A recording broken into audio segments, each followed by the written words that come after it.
Welcome back to Open Your Eyes. We are continuing our conversation with Lord Michael Ashcroft. And just before the break, we were dissecting the state of Belize, where the economy is concerned, of course, projects that are underway, opportunities for investments that have been a success and that have also failed, and the possible lessons that are involved. In this leg of the conversation, however, we are going to take it a bit more international and look at the political landscape internationally, and also still where Belize has a part in that. Let's look at the tariffs. It has been a buzzword for most of this year so far, and that of course comes on the heels of the recent change in administration over at the United States, where we now see President Donald Trump really shake things up. Just most recently, I think it was yesterday, we saw an update on news where tariffs are concerned. Still, there has been the question of how could small island developing states like Belize be impacted by this? What are your thoughts on the tariff situation?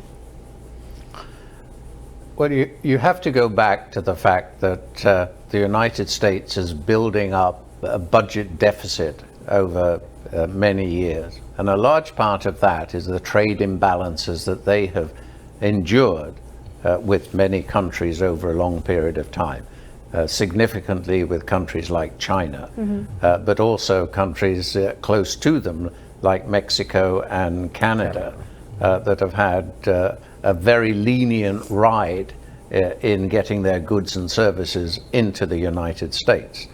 So part of it is, or the main part of it is Trump wanting to redress that. Now that in itself is not a bad thing for him to do. Most of the critique of him is how he goes about it.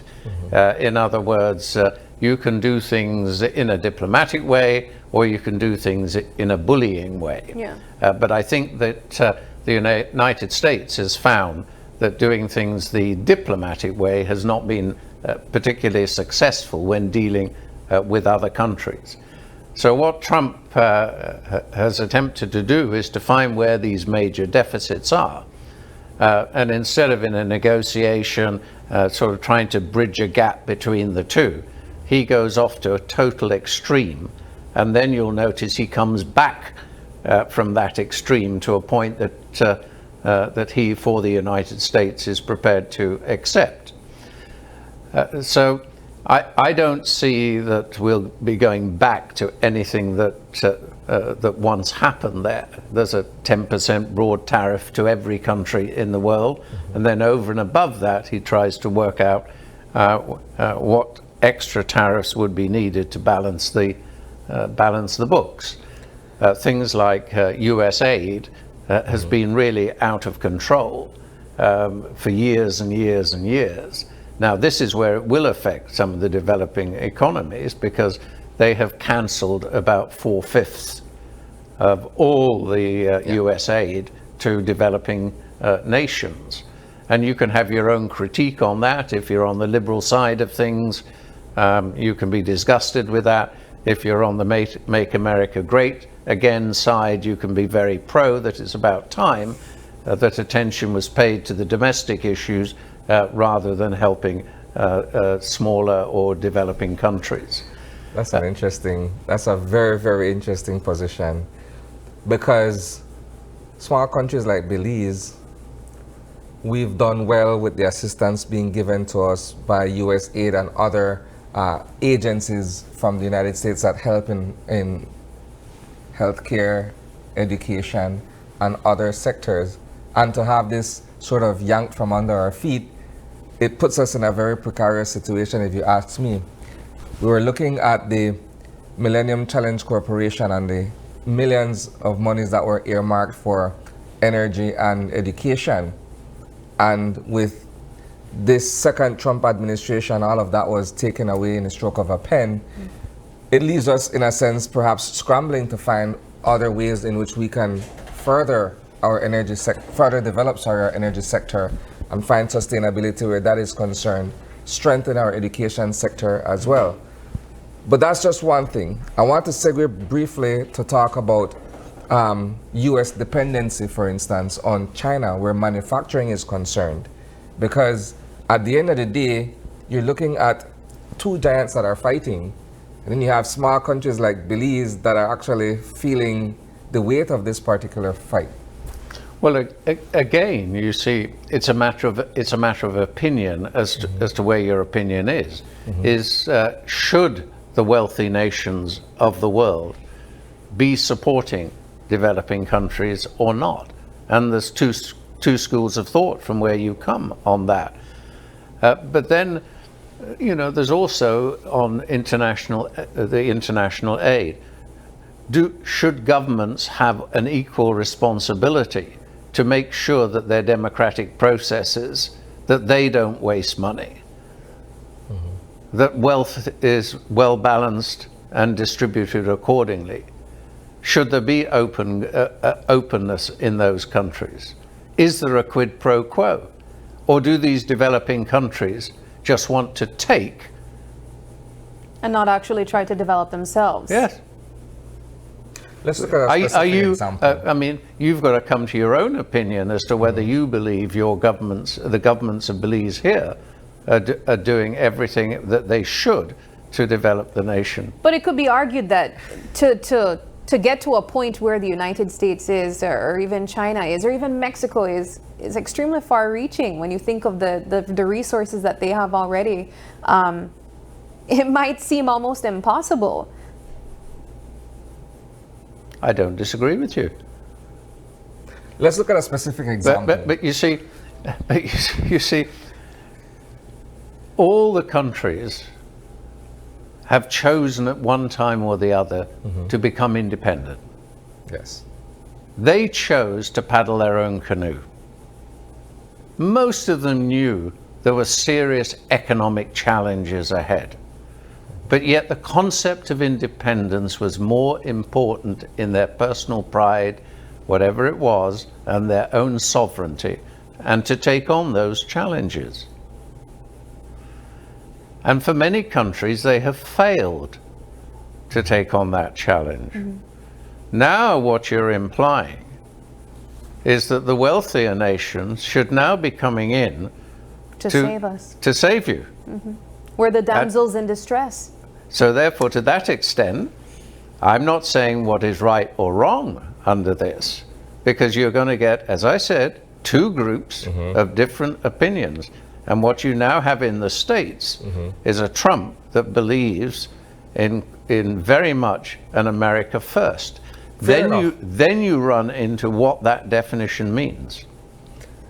I beg to differ, for the simple fact that if you look at the fight against HIV/AIDS from a regional perspective, the Caribbean has done fairly well with international assistance to be able to deal with HIV/AIDS. Belize, for instance, has also benefited tremendously from that, right?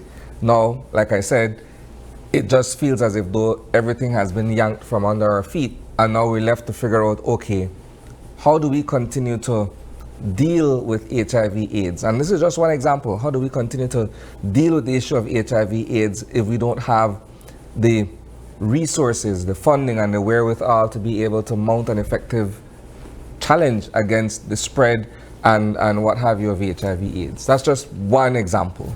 Well, I'm sure we could sit here and we could cite lots of examples, and we all come to the same conclusion. But in many of those cases, it is in the interests of the wealthier nation to help to do something, whether it's security, whether it's the spread of disease so that it doesn't get into the wealthy nations, so on and so forth. And so you'll find the wealthy nations, if it's in their self-interest, demonstrably in their self-interest, will do something. But to just broadly develop smaller nations has different political opinions. Yeah. And you know, and the Americans voted for Trump.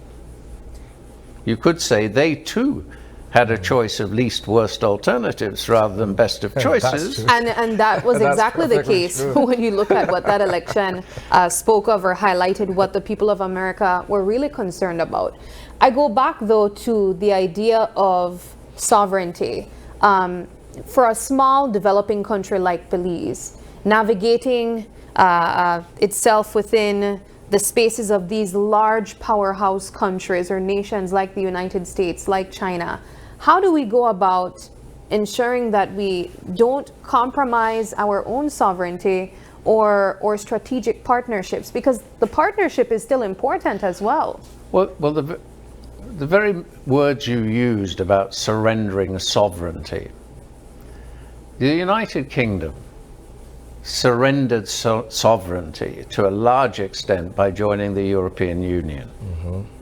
And you had then, again, the same similar arguments that the people who wanted us to leave the European Union put sovereignty above economic values because they believed that that was the more important thing. And many of them are bitterly complaining, at least from what I've been able to see and read fairly recently, that the decision taken for Brexit is regrettable because everything has... Well, bear in mind that argument is based on the economic argument, not the sovereignty argument. Because Britain, in the European Union, has to take its laws from the European Parliament. So you're giving up the sovereignty to an extent. Now, with the other country to which I'm a citizen, the Turks and Caicos Islands, where I'm a belonger there, that at the moment is a British overseas territory. And the debate about independence rages as it does in other places. One is, should we stand alone? B, should we remain with the United Kingdom? Or at one time, Turks and Caicos spoke to Canada about being an overseas territory of Canada being close. You've now also got Trump wanting to take over Greenland. The Greenlanders are going to have to make a decision in the next couple of years. They only have 50,000 people in Greenland. But are they better off economically being an overseas territory of the United States, or struggle economically through independence where they can't really self-sustain with 50,000 people? Now that argument goes both ways. For the United Kingdom, I am one that is pro-Brexit. And the strange thing for me is I'm the son of a colonial officer that worked in the British colonies, and I've seen numbers of countries, especially in Africa, go independent. The economic argument was never the principal argument. It was always sovereignty, running ourselves, ruling ourselves, our independence. But yet in the United Kingdom, we get people that tell me that it should be the opposite for us in the United Kingdom, that we should give up a certain amount of sovereignty for economic values. So there are arguments on both sides here. So Belize decided it wanted to become independent for the reasons that it gave at the time. And there are consequences for every decision that is made, not always positive. Now the British left behind very much a European parliamentary law, legal, education, a system. But if you go right the way through the Caribbean, in most countries, standards of education have gone down over that period of time. The economies have gone down. Jamaica has been a basket case, and struggles to get through. Most of the small island nations are having issues, and everyone has got a particular problem. Fair enough. Let's go into international conflicts. You're a man who's fairly abreast of what's happening in Russia, Ukraine. I'm certain you've also been watching what's taking place in the Middle East.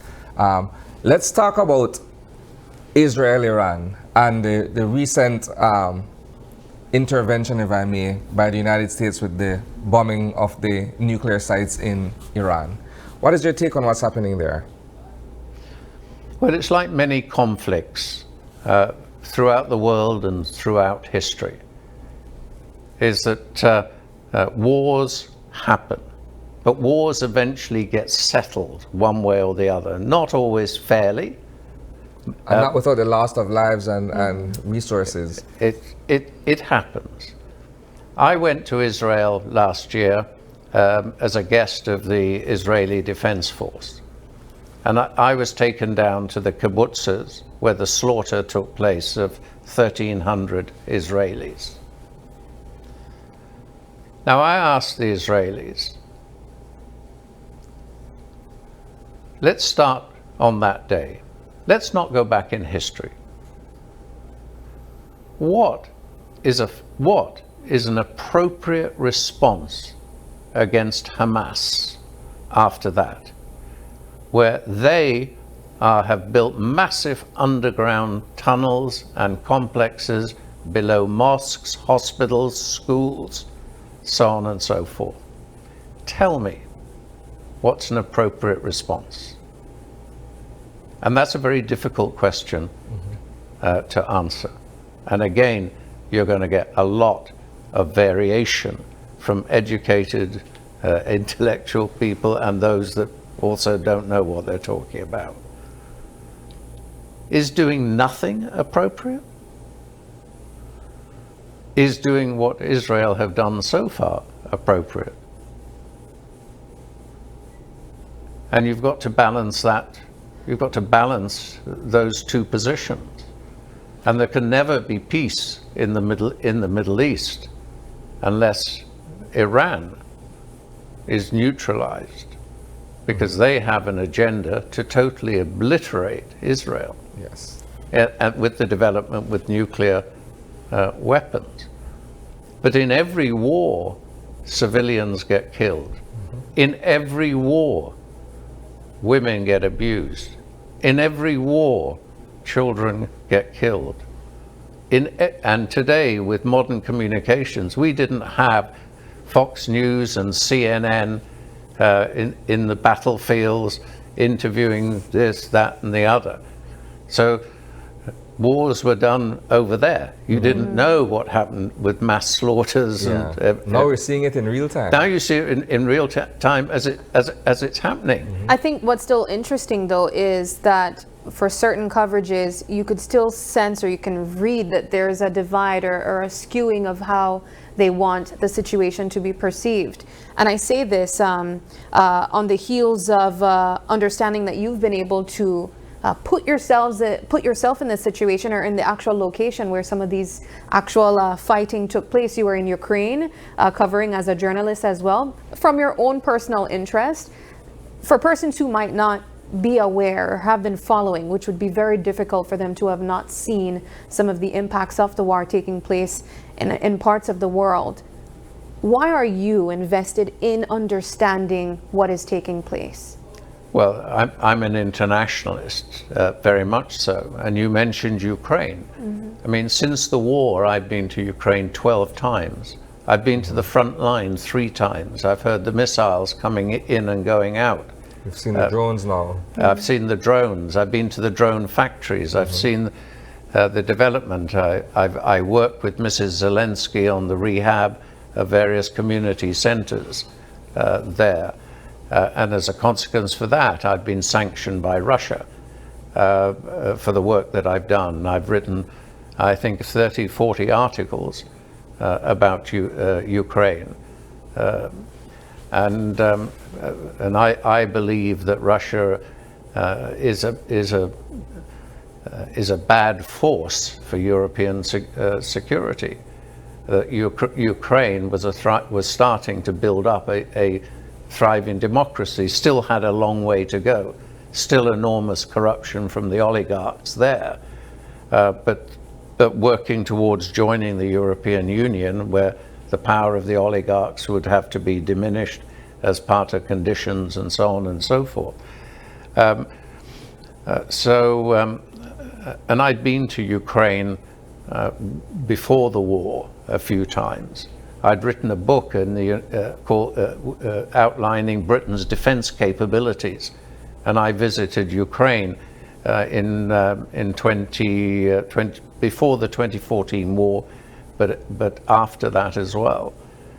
And so I just have a passion that dictatorship should not overrule what could be a democracy in that part of the world. Mm-hmm. How do you see this? Isani spoke about it moments ago. When wars take place, lives are lost and resources are shortened as well. And one of the questions that we've always heard from our viewers and people who we speak to is, how does this impact Belize?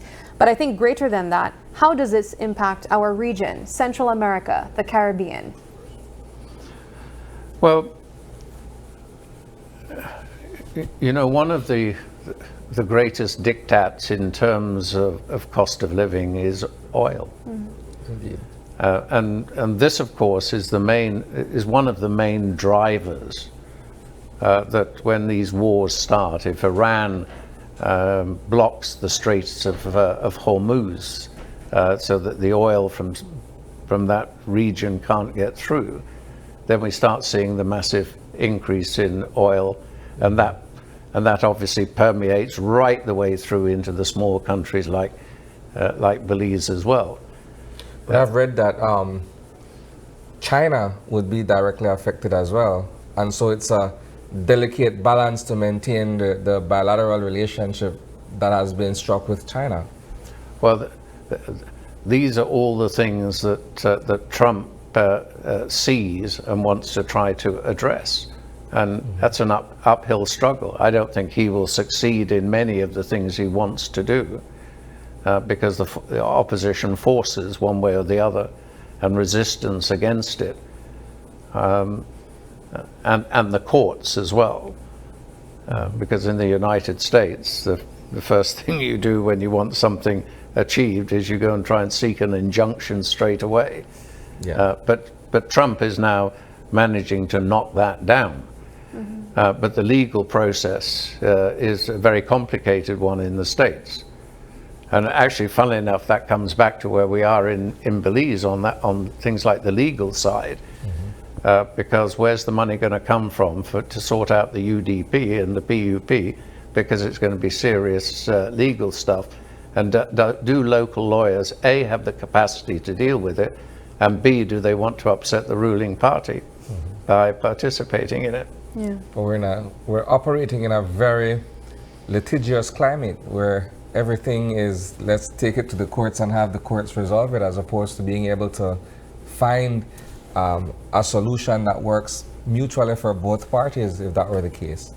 In several sectors and even industries, we're looking at the agriculture industry even right now, where the farmers are losing a lot of money from fusarium, but they're also still trying to get money from the Belize sugar industry. Well, you see, here you have another situation. I've said to BSI, you know, why did you even come to Belize? Is when you have a small country where you have a workforce that is dependent on that foreign investor factory for production, when there is a problem, every one of those is of voters. So don't expect the government to support you. Mm-hmm. So eventually you're going to lose money. I was involved in owning the citrus processing plant down south. I couldn't get out quick enough. Mm-hmm. Wrong industry to be.